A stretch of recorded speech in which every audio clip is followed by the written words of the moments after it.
at mertech.com with your daily news update. Okay, here we are on February the 11th in the year of our Lord 2026. Got some great information for you. Let's just go ahead and click over here to Mertech on Rumble. This is my Rumble channel. This is the video we're going over tonight, episode 1835. It says upcoming, but as you know, you're actually watching it. So let's go ahead and click into this. Let me close out the live chat, slide down here, click the show more button to expand out the description box. We have information from Dan Bongino, American Center for Law and Justice, Glenn Beck, and Wendy Bell Radio. But before we get into that, I got a lot of shout outs to give. Lightning Tree Brand already gave me a comment today, so boom, let me give that a thumbs up. Lightning Tree Brand also is Truth Bomb Mary, WWMD. I share her information on mertech.com. Okay, Hopper433 just started following my channel. Ray Jenkins just started following my channel. AK Girl 11 just started following my channel. Domino Forever just started following my channel. And Lee Bonbon just started following my channel. Maisie58 just started following my channel. Sede Shell just started following my channel. Tam Zimmerman just started following my channel. And Jackson Jackson the Job. Jack on the Job. There we go. Jack on the Job just started following my channel. All right, Jack, I'm glad you're on the job. All right, so thank you very much, folks, for following my channel. I greatly appreciate that. I hope you're tuned in, and I hope you enjoy the content. Okay, Debbie BS reposted my episode 1834. Lightning Tree Brand gave me a comment on my episode, this episode here, 1835. Hopper433 and Uncloudy commented on my episode 1834. Debbie BS commented on my extra 617A and 617B. So thank you very much, folks, for your comments. I enjoy reading your feedback, and I certainly appreciate your support. So let me give this a thumbs up. Boom. There we go. And speaking of comments, let's see the comment of the day from Hopper443. Okay, and Hopper says, I like the channel, but how is there only 9 likes with 11,000 followers? I'll get back. Well, I replied to that. I said, good question. Good question. Thank you for your support. I will be giving you a shout out in tonight's video. I hope Hopper433 is watching. And if you are, Hopper, just give me a chat. Let me know you're out there. Okay, let me jump back here. And let's see what we got going here with Dan Bongino, Nightmare Video Surfaces, episode 2450. Okay, let's check this out. I've got this moved up past his introduction and commercial. So let's yesterday see for the what he has to administration, say. the liberal media is freaking out. Again, the jobs numbers that came out this morning, the inflation numbers, real median income numbers, the border numbers, the crime numbers are unbelievable. I mean, they're unprecedented. We haven't seen anything like this. Federal employment, government jobs down to the lowest level since 1966. Finally, some vindication for the election skeptics out there. Previously called, remember Prince, the symbol, previously known as Prince, to the artist previously known as election deniers, are now election skeptics. You know what? Put that tweet up first, guys. I'm going to keep talking about it. This is what, the AJC, Atlanta Journal-Constitution. Like, oh, this is kind of weird. It's Ms. Donna 69, at Ms. Donna 69. An interesting tone shift from the AJC after they read the affidavit in the Fulton County, Georgia election FBI raid. Instead of using the words election denier, they use the words election skeptics. The war on language, folks. When the left is starting to turn, you can bet your ass they read that affidavit and we're like, holy Moses, these guys aren't crazy. Go look it up, by the way. If you think I'm making this up, to all the liberal goons who listen to my show and the other folks out there who like to align with the liberal, the black pillars and the doomers who love to spread liberal narratives and try to get the concrete to harden. Go back and look. Put in Politico, Bongino, election denier. They used to write all these articles. Oh, he's an election denier. We used to laugh at him. I didn't deny an election. I'm skeptical of the election. Here's the great John Solomon on a piece he did. The affidavit goes public yesterday. Folks, there are, at minimum, I don't want to get ahead of the story. It'd be irresponsible. And unlike the left-wing media's characterization of this show, we don't get out ahead of anything. We've always applied the Bongino rule. Give stories some time. Don't be first, be right. But the affidavit is now public on a case that's been going on at the FBI for a while. I cut this segment into two parts. They're not very long each, but this is John Solomon yesterday discussing what is now public and how, at a minimum, folks, at a minimum, I'm not going to get out ahead of it, there are significant irregularities in the Fulton County, Georgia vote count where a judge agreed there's probable cause that there's there. A judge agreed. This is not just hysteria. I think that's why you're seeing the tone change to election skeptics in the AJC. Here's part one of John Solomon on the clip. Check this out. The affidavit that the FBI filed back in late January for probable cause for that raid on the Georgia Fulton County election warehouse. What the FBI says in that affidavit is extraordinary. It says it has, quote, substantiated, those are the exact words, that there were irregularities in the vote count in Fulton County. That is the Atlanta area, the largest urban center, the largest vote center in Georgia. FBI Special Agent Hugh Raymond Evans first filed the affidavit last month. It got unsealed today. It establishes the probable cause for that raid, which were 700 boxes of 2020 election ballots were taken from a storage warehouse. After getting a referral, by the way, this is something we learned in the affidavit. The referral of this information, the specific credible evidence, came from the White House election integrity czar, a guy President Trump picked named Kurt Olson. Now, the FBI agent wrote in that affidavit that, quote, some of the allegations that were raised about the Georgia election have been disproven, while some of the allegations have been substantiated, including through direct admissions by Fulton County. I want you to stop and just think about that for a second. Fulton County is now admitting they did things inappropriately for the 2020 election. Doesn't mean the vote totals are going to change, but the way they count it and how they audited it and how they did the recount clearly in great concern. I thought we were all election deniers. I thought everybody was full of shit when they said, hey, looks like there's something going on down there. Folks, I'm not messing with you. Go and read all the hit pieces done on me when I think we rather responsibly handled the 2020 post-election, where we were like, hey, I have a right as a freaking American citizen, I have a right to question the vote count. Turns out there was nothing there. There's nothing there. If the Fulton County case, by the time it makes its way through and everybody is innocent till proven guilty, that's a freaking fact, bro. It's not like some bumper sticker. If it turns out everything was hunky-dory at a trial, then we're going to talk about it on the show. But we handled it pretty responsibly, and everybody said we were crazy. I don't want to get out ahead of it. That's not responsible either.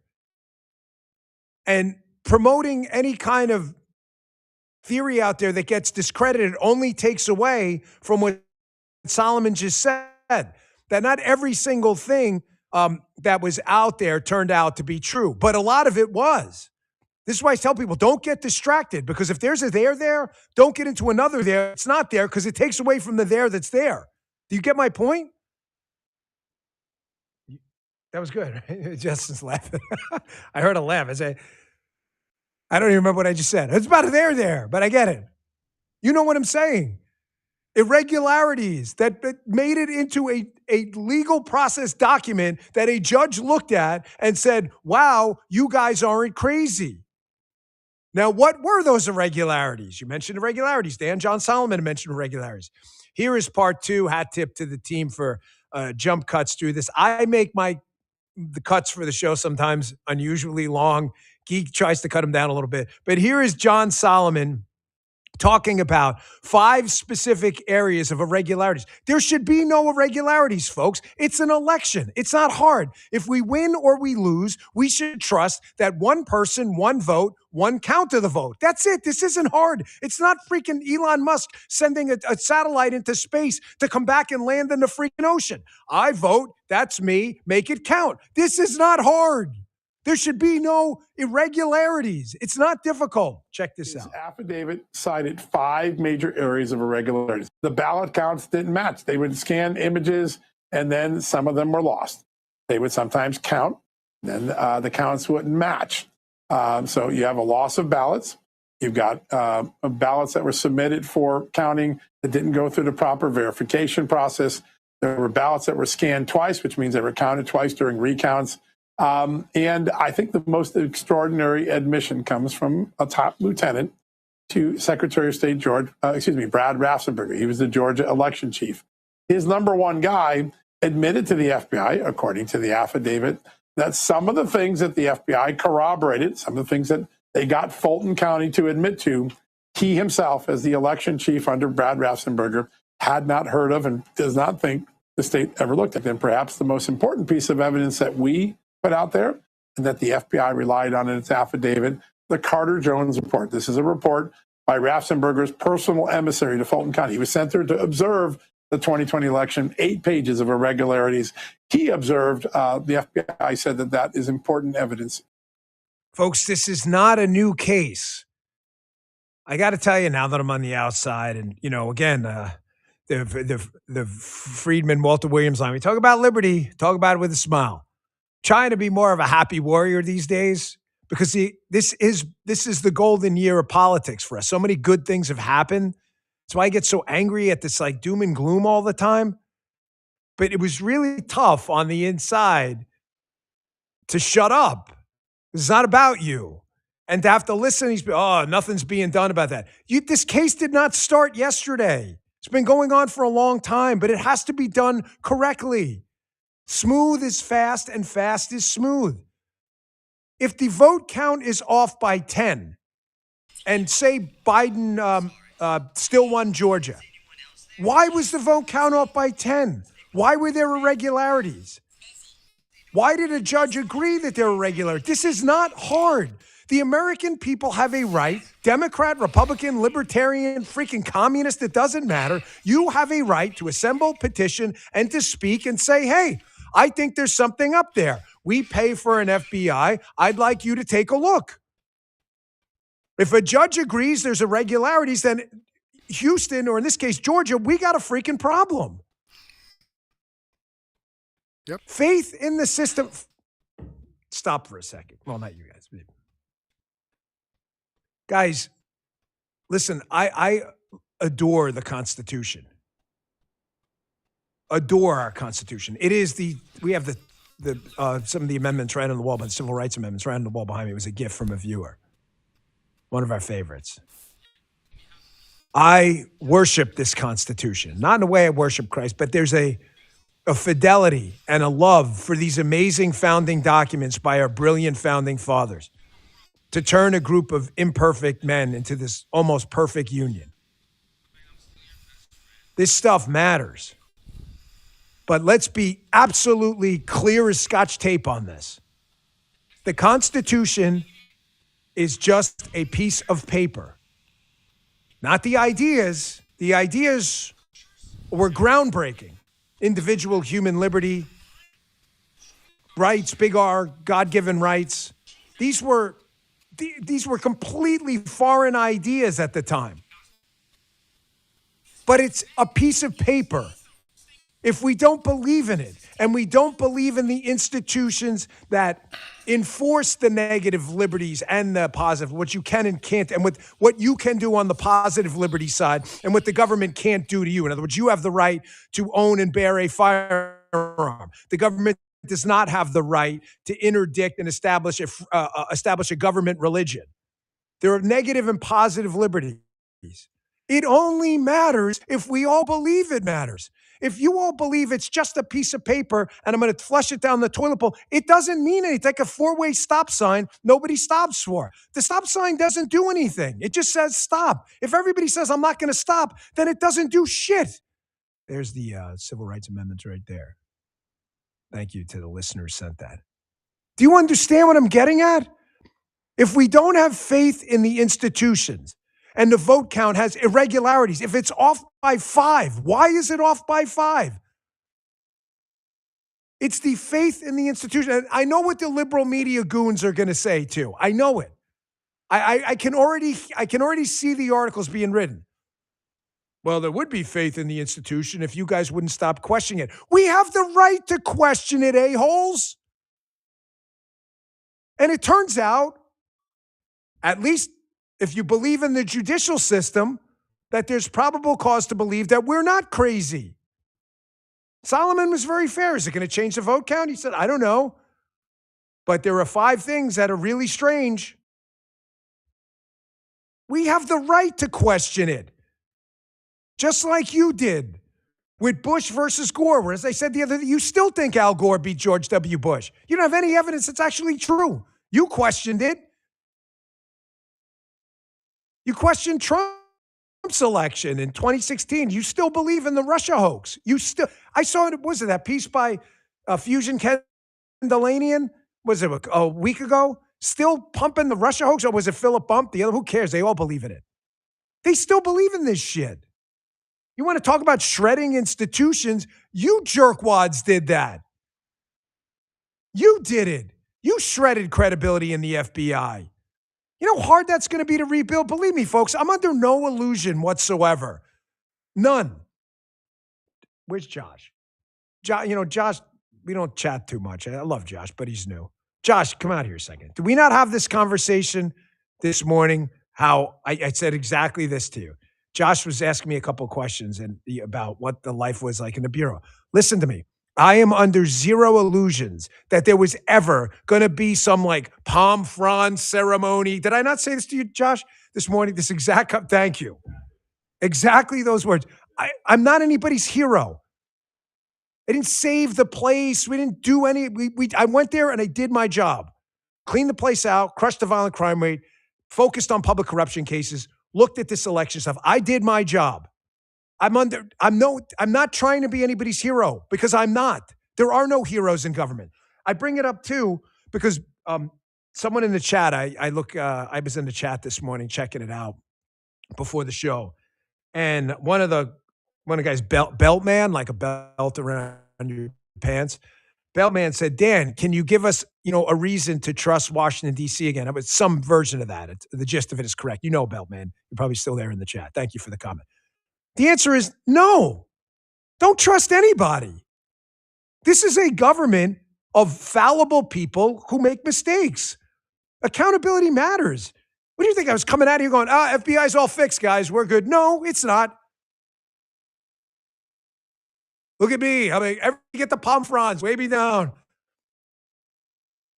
No. There are no heroes in this business, folks. None. There's only the truth and seeking it. I'm not going to give you a reason to ever trust DC. Don't trust anybody. Trust no one. It's not the X-Files. Trust no one. Demand accountability. On me too. All I ask of the other people not the hack media, but the doomer class, is at least come with the facts and don't lie to people. Okay, I'm going to go ahead and pause that there. It's great information from Dan, and it's good to hear that they're moving forward with this stuff in Georgia. And I've shared that with you before about the Georgia voter, the irregularities in the Georgia election in 2020, and this was done in December of 2020. This information found over 160,000 invalid votes were cast in Georgia. Duplicate votes, dead people voting, people in felons voting, people that didn't even live in the state voting, people under the age of 18 voting. It's unbelievable. 160,000. And Biden won by, what, less than 12,000 votes, 11,700 and something. Let me click on this Rumble link and show you that Dan Bongino, this video comes from him. I'm following his channel. I've given him a thumbs up. I hope you do the same thing for me. All right, we've got some chats here. Use some more people chatting. Let me know what you're doing, what you like, what you don't like. Let me slide down here and see what ACLJ Sekulow, Jack Smith, knew this was wrong. Okay, let's check that out. Senator Bill Hagerty is the first member of Congress to take action against what happened to him and other senators in the Arctic Frost investigation, where they seized the phone records of sitting senators and a member of Congress. Jordan, the senator, is going through an FCC route for this, trying to take action against Verizon, who was his telecommunications carrier, and trying to get reforms, acknowledgments that this won't happen again. And really, this is the first effort we've seen by a member of Congress pushing back on what happened to them. This is, again, it's the way to go, because you can look at this both ways versus the FBI and DOJ wrongdoing by issuing these subpoenas, putting them under seal, calling these senators a flight risk like Bill Hagerty, as if, and then of course keeping it from them. So issuing that subpoena then to the telecom company, in this case it was Verizon, and then saying, we need the number, here's the phone number, we need all the proprietary information from this period of time. By the way, this is under seal, so you can't inform the person whose number that is. And we've heard from some of these carriers, oh, well, we just looked up phone numbers. We didn't look up to see who they were, and we don't do that when the FBI comes to us, except for when they issued the report and gave the information to the FBI. Guess what it said on top of the document? Bill Hagerty. So it identified Senator Hagerty. They were able to, at Verizon, identify. So even if they didn't know when they first got the number whose information they were getting, they had a second chance to ask the FBI, hey, wait. You're asking us to give over this proprietary information of a U.S. senator, and you're calling them a flight risk, and you're saying it's a part of this criminal investigation. We've got to have more answers.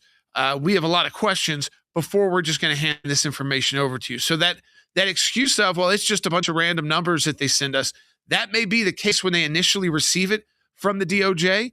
But then when they start compiling the report, they absolutely know who the number belongs to. So we saw some carriers like AT&T push back on Jack Smith. And you know what? Jack Smith never went back to them. You know why? He knew he was in the wrong. He was trying to see if he could catch these telecom companies and try to act like this is business as usual, like another criminal investigation, and just get the information. Well, one AT&T I guess person at the company who received this said no, and that was with Senator Ted Cruz's account. And they said no. They responded to Jack Smith. Jack Smith never came back to them, so he had no argument for them. So all of these companies could have pushed back just a little by saying, we don't think you have the right to this information. We need more information. We don't believe we can keep this from our client, our customer. And this is something totally new. This is not like how we normally conduct business, even with you all when you're involved in a criminal investigation. And by saying that, they could have shut down the entire Arctic Frost look at these U.S. senators.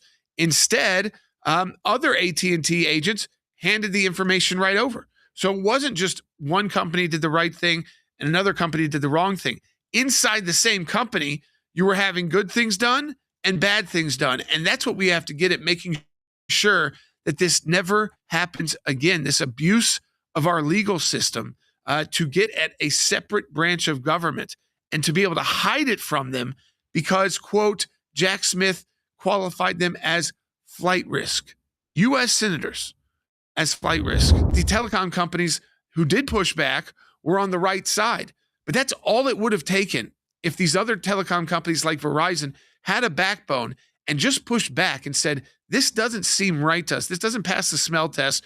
We need more information about why you're keeping this under seal, why you believe these individuals are flight risk, because we're supposed to inform them within a certain amount of days if you have subpoenaed their records, and this is not allowing us to abide by our normal terms and services and agreement we have with our customers, because that's what those senators are. And I would love to see Jack Smith's response to his team, because you would think his team would say, okay, let's go after him.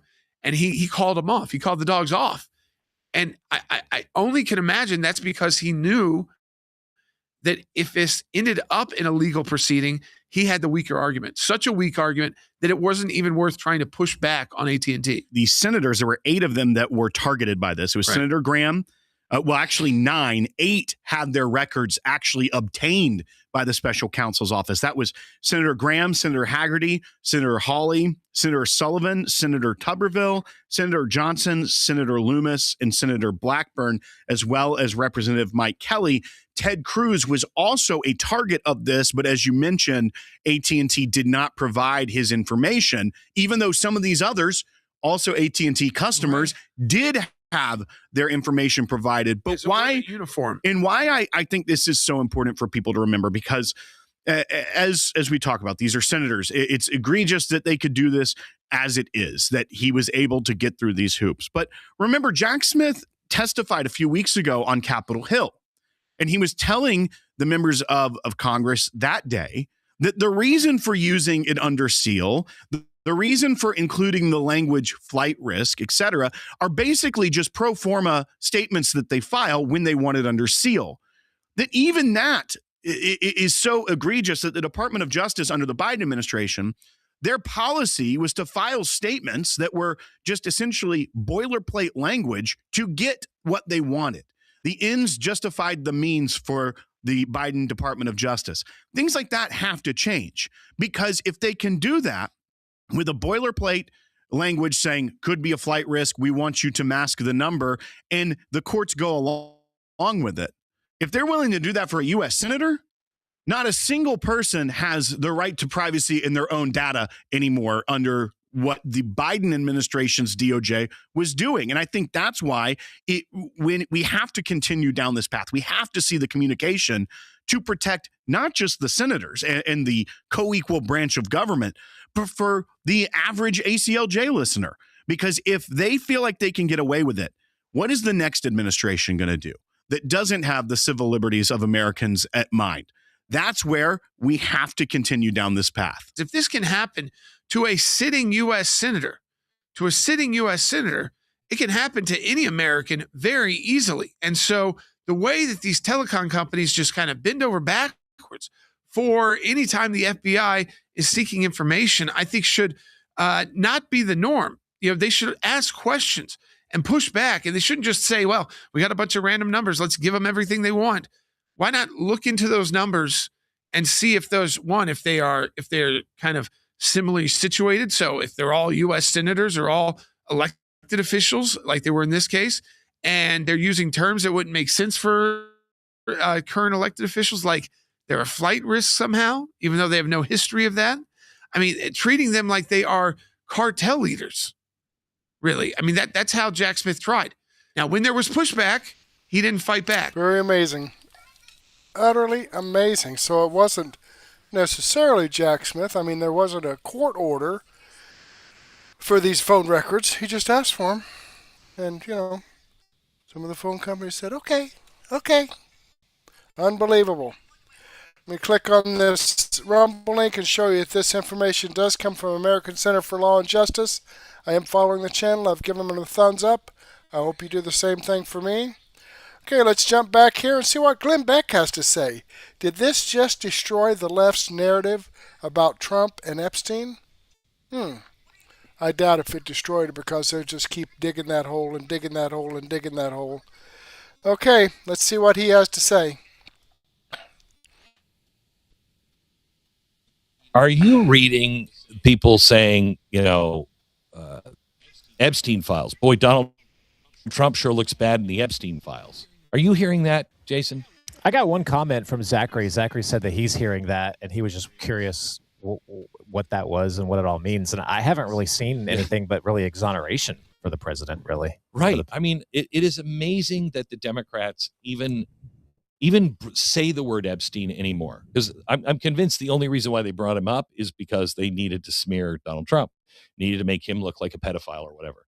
But all of these documents, they show that nope, he was the exact opposite. The latest, President Trump, in a call 2 decades ago to the Florida police chief, bashed his former friend Jeffrey Epstein and called Epstein's procurer, Maxwell, evil. This is now, he is a retired cop, but at the time he wasn't. And the FBI interviewed him. And he said, Trump called me, because he was the police chief of Palm Beach. And he said, thank goodness you're stopping Epstein. Everyone knows he's doing this and nobody would stop it. The document came to light hours after Maxwell's lawyer turned on Trump, or called on Trump to grant her executive clemency so she could speak honestly about what she knows. Maxwell earlier Monday refused to testify to a House committee. So she's trying to hold out so she can get, a waived sentence or anything else. And Trump has not been willing to do that. And I think that speaks volumes, especially when he said 2 decades ago, this woman is evil. In fact, Trump told him, the police chief, people in New York knew Epstein was disgusting. Trump said Maxwell was Epstein's operative. She's evil and you should focus on her. During the 2006 call, Trump told Ryder that he was around Epstein once when teenagers were present, and Trump got the hell out of there. This is the police chief, and he said, as soon as we started investigating, he said, we called all kinds of people and said, hey, can you talk to us about Epstein? He said the only one that returned the call was Donald Trump. And he returned the call, and he's like, yeah, what do you need to know? Yep, bad guy. I mean, how do you turn this into he's the bad guy here? I mean, he's the most investigated man. I want you to hear this. He is the most investigated man of all of human history. There has never been a bigger, more thorough examination of a man's life, and I think including Hitler, because they didn't have the ability to do what they're doing now. They've examined his life every possible way. They have gone through all of his records, all of his IRA, everything. And you got nothing. I think the world owes him a giant apology, quite frankly. You may not like him, but you got to say, every agency, every spy agency on the planet was looking for things on him to either make sure that he didn't win, so he wasn't going to do what he's currently doing to NATO, or Russia and China making sure that we continued to be weak. You don't think everyone investigated him? Of course they did. Nobody, like nobody else has. It's the one time, because he always says, like nobody's ever seen before. It's crazy. No, it's never been done. On this one, he's right. Never been done. Never. Nobody's ever seen anything like it. It's true. So, give it up on the Epstein Trump thing, especially when Maxwell, he's not, Maxwell is so dirty. She'd be willing, I guess, she'd be willing to say, who do you want me to throw under the bus? Who do you need me to throw under the bus? And, everybody on the left thinks that that's the kind of guy Trump is. Isn't it interesting that he's not granting any clemency to her? She's asking for personal meetings and he won't accept it. She's begging him, look, I'll give you the testimony. I'll tell you everything I need. Nope. He doesn't trust her. Go ahead, media. It's so funny. Everything you do makes him stronger. I've never seen anything like, I've never seen Sun Tzu's, what is it? Warrior, philosophy. I've never seen it used like this before, where he's just using their momentum. He just uses that, and it works for him. He knocks him out every time. It's you're just so stupid. I just don't know why you're doing it. On tomorrow's program, we have the Royal Crown Prince of Iran, who is going to be joining me. I am quite anxious to talk to him. His father was the king of Iran when, the Ayatollah came to town like Santa Claus. And is he the guy to run the country? I really want to know, and I mean this sincerely. I don't know how we could negotiate with them. They just killed 35,000 people. That's what we think we know. You can't verify those numbers, but that's the number that's going around that pretty much everybody agrees on, is they scooped up 36,000 people off the street and just killed them. Holy cow. How do you negotiate with them? What do you want? You want a nuclear treaty with those guys? Why? Why?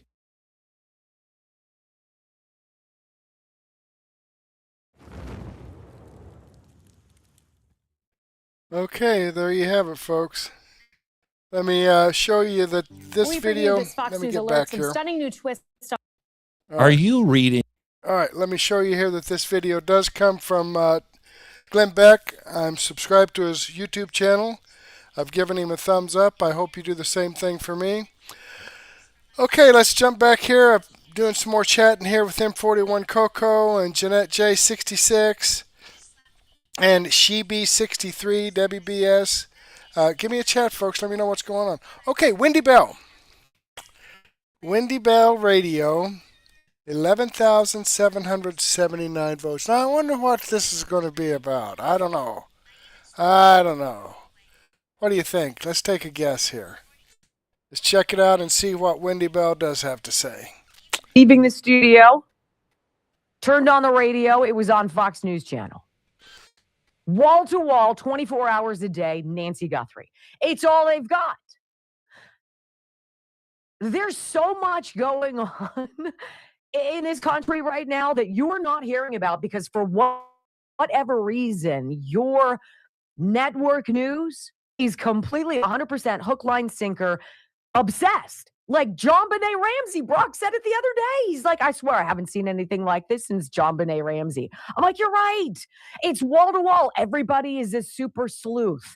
Every news anchor whose job, by the way, and I can tell you this because I used to be one, is to give you the news. It's not to opine.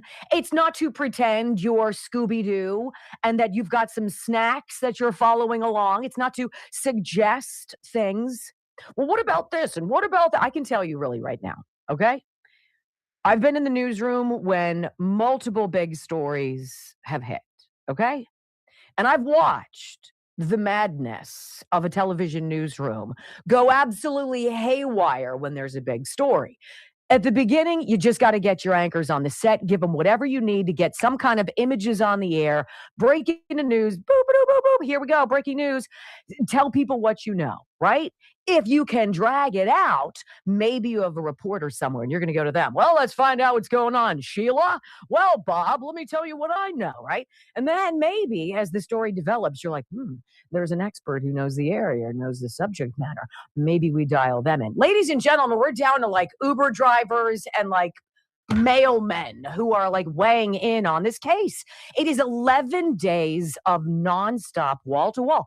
I don't get it. And I want to tell you, there is a guy out there who I absolutely love. His name is Scott Lobido, and he is in his car driving yesterday, and he feels the same way I do. He's like, why is the news all about this missing woman who, God willing, will come back to her family, has not died, is okay, and all of this gets remedied sometime soon. But he's like, look, I don't need 24 hours of this. And he's spot on. Listen. Yeah, it's me. It's got to be me. Am I the only one questioning all of the news outlets the last couple of days? Look, I'm intrigued and I'm hopeful and I'm praying that this elderly woman, this 84-year-old woman, Miss Guthrie, the mother of the news reporter, gets returned safely from this kidnapping thing. But there's 40,000 people in Iran who just got slaughtered trying to free themselves from the regime. We got hell breaking out here in this country on a daily basis. We got the Epstein going on. We got a war in Ukraine. And it's 24/7 with this story. You guys, I love and respect you. I'm a news junkie. I listen to all of you. But stop trying to be Nancy Grace. Stop trying to be the white-haired guy from Dateline that we love and we watch all of those stories. Stop trying to be the Forensic Files. Deliver the news. All of it. It's insane. Every minute of the day, everybody's Sherlock Holmes. Well, they went to the mother's house and there was a caterpillar on the doorbell. The caterpillar had a spot on its back. They sent the FBI in. The guy who lives next door has a dog. The dog's name is Spot. They brought the dog in for questioning. The dog had fleas. The fleas were in a circus. They're going to when the circus was in town to see if there's any little people that might have came and took. Please, deliver the news. All of it. Oh my gosh, I'm sweating listening to that. Look, take obviously the seriousness of the story out of it for a moment. Understand the laughter. It's preposterous, you guys. You know, the last time this happened to us, right, was COVID. There was nothing else that happened during COVID. There was nothing. There was no other news. It's like it sucked the oxygen out of the air, right? Oh my gosh, let's go now to the doctor over here. All right, now we're going to go to Phil, street level over there at the hospital. Phil, what do you see? All right, now we're going to go to this guy who knows nothing, but we need to stretch this out because we stopped being freaking reporters long ago and we don't know what we're doing. What do you think, Bob? Come on. Everybody, I watched this morning at the gym, okay? For the entirety of the hour that I was sweating my ears off, they were covering this story. It's not just the anchors standing up at the wall being like, well, let's look at the evidence. That's not your job, okay? That's not your job because you know what's your job today? Your job is this number. It's 11,779. Do you know what that number means? Now, nobody over at Fox News does because they're talking about Nancy Guthrie. They're dialing in some criminal defense attorney that they have awakened from obvious deep sleep. And they've dusted her off. And now she's going to tell you what she knows. She knows nothing. She's in California. This is happening in Arizona. What are we doing, ladies and gentlemen? Right? But I see this. 11,779 votes is what Joe Biden allegedly won the state of Georgia with in 2020. 11,779 votes. Okay? They found 17,000 ballots in their review from Fulton County that have no records. They're just gone. Where did they go? What happened to the tabulators? Where are all of the data rolls? Where are the machines? Where's the chain of custody logs? Where are the missing 44 boxes? Well, we don't know because now we're dialing in former Attorney General Bill Barr. Mr. Attorney General, what do you think about Nancy Guthrie? Are you kidding me? Look, I love the news, right? I have been a news junkie my whole life. It pains me to see a medium of communication, of information that once didn't suck. Maybe not as badly, right? They suck so bad now they don't even realize it. So if you flip on your TV just because you're near one, Turn it on. Send me a message, wendybellradio@gmail.com. Tell me what's on your news channel, because I'm going to go dollars to donuts. It's Nancy Guthrie. In summary, I'm not going to talk about her again today. There's nothing I have to add. I wasn't there. I don't know the family. I'm not dialed into the evidence. There's a lot of people asking questions, a lot of people pretending they know the answers. And the real story is nobody knows anything. And covering it for another 24 hours and beating the same piñata ain't going to change it.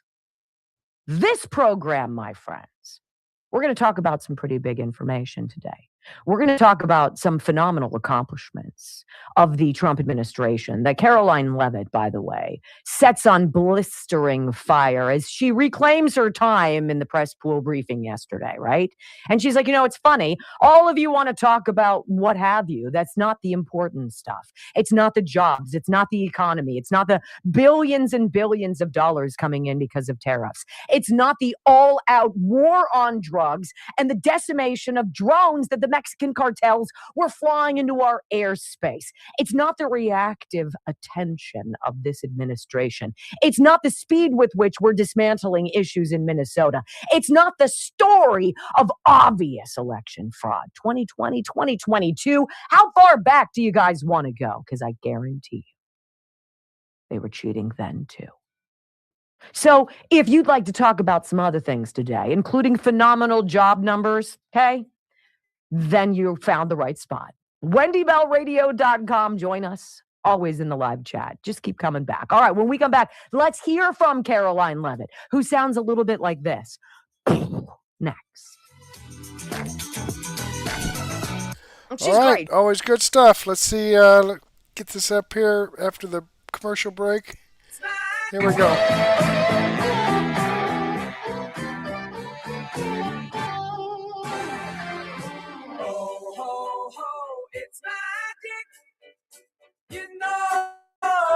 Welcome back to the Wendy Bell Radio program. You guys remember back in April, it was Independence Day. That's what he called it. Wasn't it Liberation Day? That's what Donald Trump called it. In the Rose Garden, signing all the tariffs, being signed that legislation. This is what we're doing. The rest of the countries in the world have been screwing over the people of America, and it ends today. And people on the left howled, oh my gosh, what's he doing? Everything's going to cost more. Inflation's going to go up. We're already struggling. And then what happened? All these countries were like,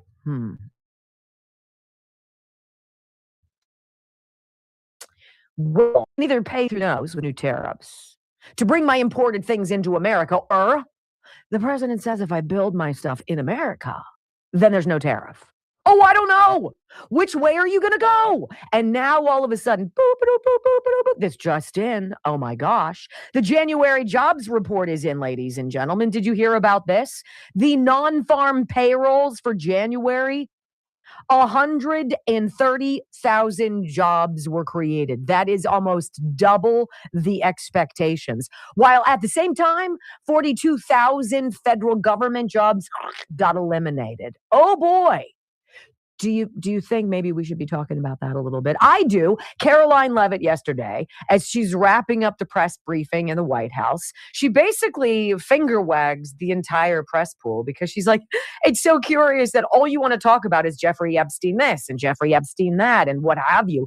She's like, I'm going to tell you some of the things you haven't talked about that are certainly noteworthy. Caroline Leavitt on fire. I will just point out that there are a lot of wins in the news this week that people in this room have not asked about because you continue to ask questions about the same subject. So let me point them out for you. Again, on Friday, the Dow shattered 50,000 for the first time ever.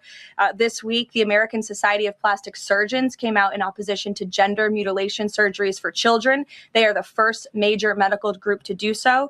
A federal appeals court today, nobody asked about that, just upheld the Trump administration's policy of detaining illegal aliens, validating the strong strong measures that have driven illegal crossings to historic lows and sent a crystal clear message that under President Trump, if you enter the country illegally, you will be detained and removed. The murder rate, again, not a single question about this, has plunged to a 125-year low as crime falls across the board, thanks to President Trump's crime crackdown.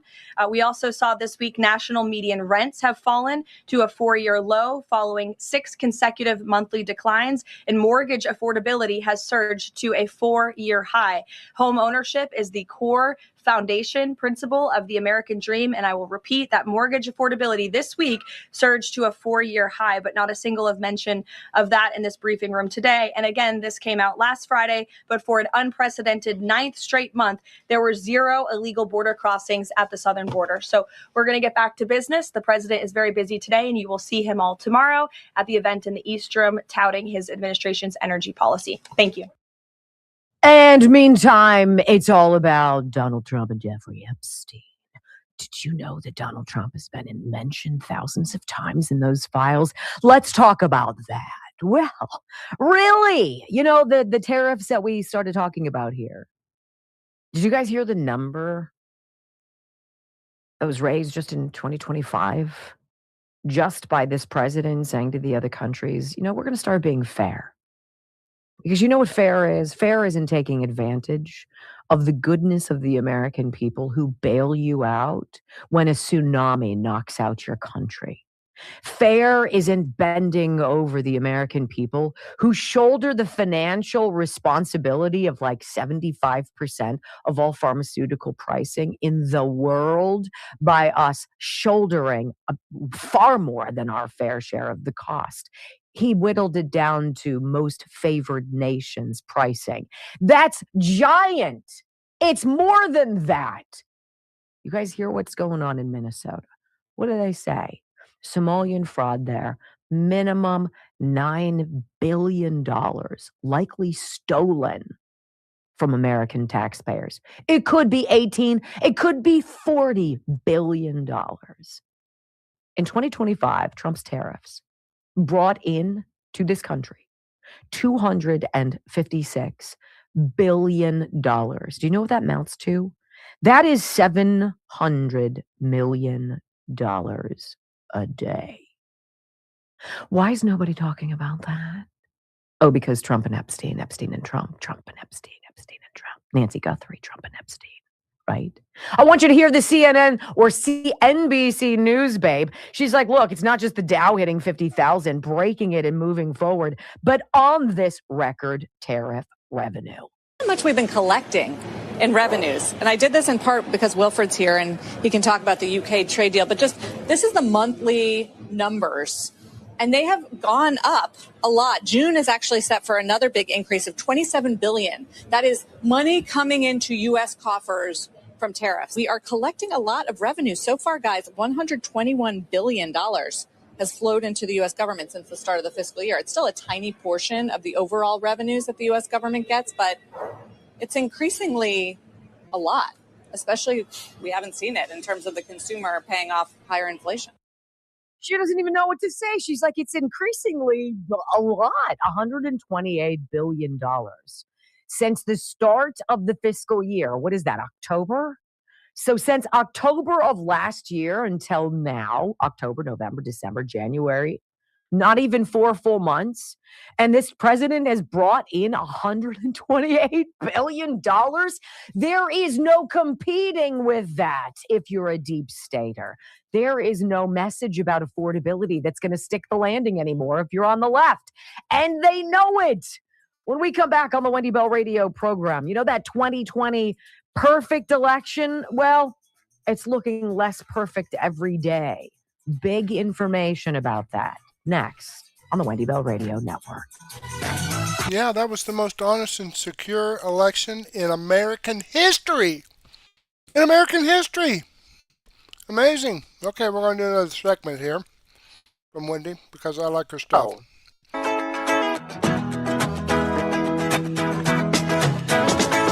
Welcome back to the Wendy Bell radio program.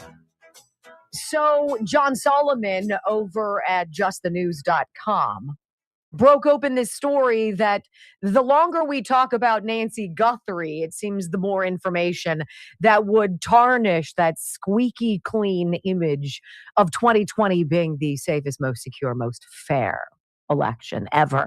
It's all getting tarnished, ladies and gentlemen, because that perfect election looks less and less perfect every day. So a federal judge yesterday unsealed the FBI affidavit that confirms election records in Fulton County. Their 2020 vote count were manipulated. The votes were manipulated. Wait, what? I thought you guys said that that wasn't happening. I thought it was nothing to see here. I thought anybody who had a weird feeling about 2020 was a big liar, right? Oh, you're part of the big lie. Isn't it so creepy how they had to do that?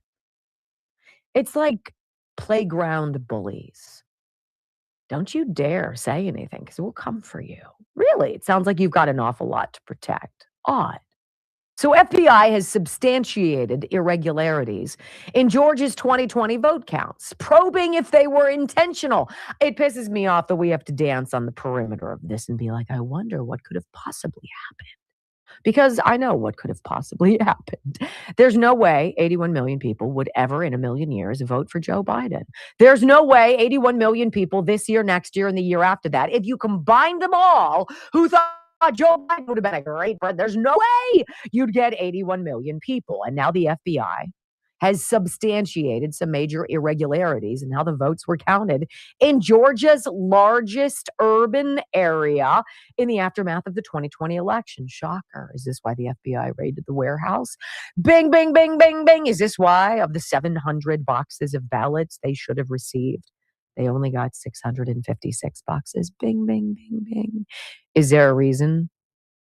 National news is all about Nancy Guthrie. Bing, bing, bing, bing. FBI Special Agent Hugh Raymond Evans is the guy who signed this affidavit. He signed it last month to establish probable cause for the raid that seized those boxes of Georgia 2020 election ballots from a storage warehouse in the Atlanta area, okay? The affidavit included information gleaned from FBI interviews with about a dozen unnamed witnesses, recounting various allegations that dated back to the disputed 2020 election in Georgia, in which Joe Biden was narrowly declared the winner over Donald Trump. Remember the number? 11,779. Some of the allegations have been disproven, while some of these allegations have been substantiated, Evans wrote. This warrant application is part of an FBI criminal investigation into whether any of the improprieties were intentional acts that violated federal criminal laws. Look, tampering with machines, that's an offense. Feeding in pristine, never folded, quote unquote, mailed in ballots after shutting down the vote and sending home all the poll watchers. That is a federal crime, right? We know this. Let's talk about some of the things, 5 major areas of again, we're dancing. Irregularities. Folks, if I was in charge, I'd be like, look, these clowns stole it, and then they tried to cover it up. And they hired a bunch of DEI boobs to run interference who clearly are all part of it. Fulton County has admitted it doesn't have scanned images of all of the 528,777 ballots counted during the original count. That's that day. Or the 527,000 ballots counted during the state's first recount, which was a major loss of evidence.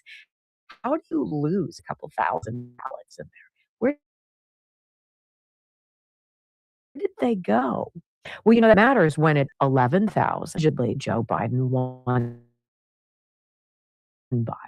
John Solomon breaks it down yesterday. The discrepancies are rather significant, he says, and Fulton County could not duplicate its vote count. Look, if we're going to have an election and everybody's going to go and they're going to come and they're going to vote and you're going to go through the vote and you're going to put up a result, and that result is going to give Joe Biden the win. You better be able to duplicate that.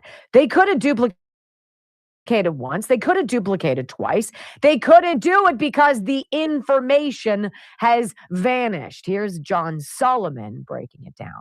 We're finding out that the recounts and the efforts to count ballots accurately in Georgia were substantially flawed. What the FBI said in an affidavit that was unsealed by a federal judge about 45 minutes ago is that the FBI has substantiated about 5 irregularities in the vote counting in Fulton County, Atlanta, the major hub, the major urban area of Georgia. This kind of puts a shine on Brad Raffensperger's claim that everything was fine. It wasn't. The Fulton County couldn't get vote counts to match. There are concerns that they might have faked or altered numbers. There is the FBI declares in an affidavit. They have confirmed in Fulton County, or the state of Georgia have confirmed, that in some cases during the recounts, ballots were double counted, double scanned and double counted, that numbers didn't match up, and then they suddenly just magically matched up with no additional work, that there were other, and that some ballot images have been lost, and that about 315,000 ballots, which were certified, were not properly certified through Georgia law. Now, why is that important? It's much like the way the FBI and the IRS ultimately got Al Capone. They didn't get him by charging him as being a mobster. They got him by not following other things like tax law. Here, it is a federal felony to fake your state's law. You're trusted as an election official in Fulton County. You have to follow the law. It looks like the FBI has some pretty substantial proof that the law wasn't followed. What the FBI agent says in his bombshell affidavit is, if we find any intentionality to this, that they did anything, like they were embarrassed, they didn't want to admit that they couldn't get their votes to match, they could be federally charged with felonies 5 years later. That is a big deal. It explains why they raided that warehouse. And I'd keep an eye on Arizona. I think a similar issue is brewing there now.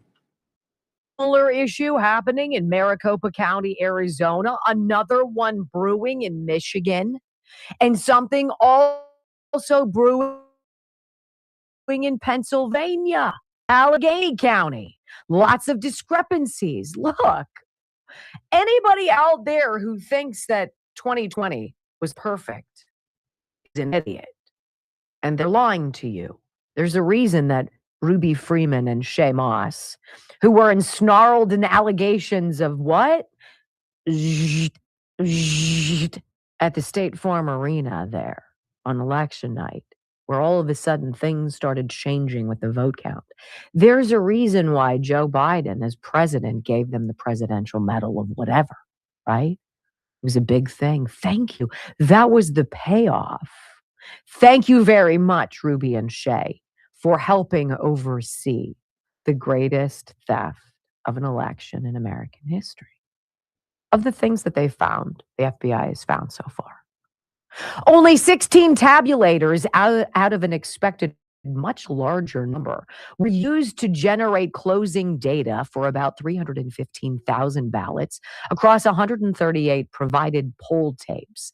This extreme concentration improperly funneled through a small set of machines, breaking chain of custody rules and making it easier to alter election results. Why would that be? Because they needed a hell of a lot of ballots because nobody was voting for Joe Biden. Number two, what else did they find? A review of the machine logs indicated that memory cards were likely removed from their original tabulators and inserted into different ones to produce or recreate closing poll tapes. Remember when poll watchers watched and got video of somebody's hand going to the side of one of these machines and taking out a thumb drive and going and delivering it to somebody in the back of the room? And we were told that's nothing. That's conspiracy theory stuff. Stop it. Well, why would memory cards be removed from their original tabulators and inserted into other machines? I don't know, maybe to manipulate the vote. Yeah. How about number three? Many closing poll tapes, which are essential documents that verify end-of-day vote totals from each of the polling sites, were entirely missing from the records provided. Like, without those, there's no way to confirm that votes weren't added or removed or changed post-election. That's fraud. How about number 4? It was discovered that the tabulator's data appeared to cover ballots from several different polling sites, which shouldn't happen under normal procedures, which suggests what? Intentional mixing of data streams, which leads to duplicate votes, misplaced ballots, or hidden errors across precincts. Guys, tabulators showed mismatched or all sorts of different timestamps in their logs, such as dates and times that didn't align with actual election events. It could indicate backdating, editing, or unauthorized access after the polls close. Didn't they arrest and throw in prison for 9 years Tina Peters, who worked in the Mesa County, clerk's office? And didn't she take an unvetted guy into the space to make a download a copy of a Dominion voting machine, which apparently showed a lot of issues in Colorado, and they threw her to the wolves? That's a federal offense. Manipulating voting machines, that's a federal offense. You go to prison, Tina Peters. But Ruby Freeman and Shay Moss, mother-daughter duo who helped oversee the all-night long moving through the machines, those pristine, never-folded ballots, so that when it was time to start counting again, Joe Biden had the lead. Now, other than that, 11,779 votes. Do you guys feel confident that the state of Georgia actually voted for Joe Biden? Because I don't. And Donald Trump didn't think so. Which is why he called Brad Raffensperger. And they indicted him over that. But to totally talk about Nancy Guthrie. I'm sorry. You're right. When we come back on the Wendy Bell radio program, my friends, it's preposterous. Donald Trump's reported 2006 phone call to Palm Beach police. Did you hear about this? Yeah, this is when the left's narrative about Trump and Epstein went. I've got it for you next on the Wendy Bell Radio Network. All right. And yeah, I'll have to agree with her on the Guthrie thing. I mean, come on. They come up with these 11 days after, we've got this video. Really? It took you 11 days to find a video? Are you kidding me? Whatever. All right, let me click on this Rumble link and show you that this video does come from Wendy Bell Radio. And I will include this and also the Dan Bongino video that I didn't get to finish. I will include this in my daily news wrap-up. But let's jump back here, and let me remind you folks that these videos that I share with you are videos that come directly from the producer's channel. Okay, I have the links to the videos in the description box, as well as the links to the producer's channel itself. Okay, and these videos that I share with you are videos that I've posted here on Mertech.com. Where I have over 55 no-nonsense, common-sense, logic, and truth videos. The kind of information that you're not going to get from the mainstream media or deep state swamp, the truth. Okay, and I'd like to share all of this information with you, but unfortunately I don't have the time, and that's why I've put together my daily news wrap-up playlist, where I've got 20 videos in here and about 9 or 10 hours worth of information, so it's great stuff. I do have Wendy Bell Radio. And we're going to take off with Dan Bongino where I left off. I do have some Y-files in here. I like to share that once in a while. It's some weird stuff, and he gives you some good information. And if it's conspiracy theory stuff, he gives you the facts behind it. If not, then he says, I don't know. This could be true. All right, and on the fringe, X22 report, McWater's effect, Bongino report. Great information here, folks. So go ahead and take a break right now. Grab a donut and a cup of coffee, or a sandwich and a soft drink, or a beer, or maybe a nice glass of wine and some cheese, and meet me back here at 9:30, and we'll get this going. But in the meantime, I do want to thank you for being with me here. I hope you enjoy the content. I hope I'll get to see you again later. Please leave me a comment or a chat. I'd appreciate that. But thank you again, and may God bless.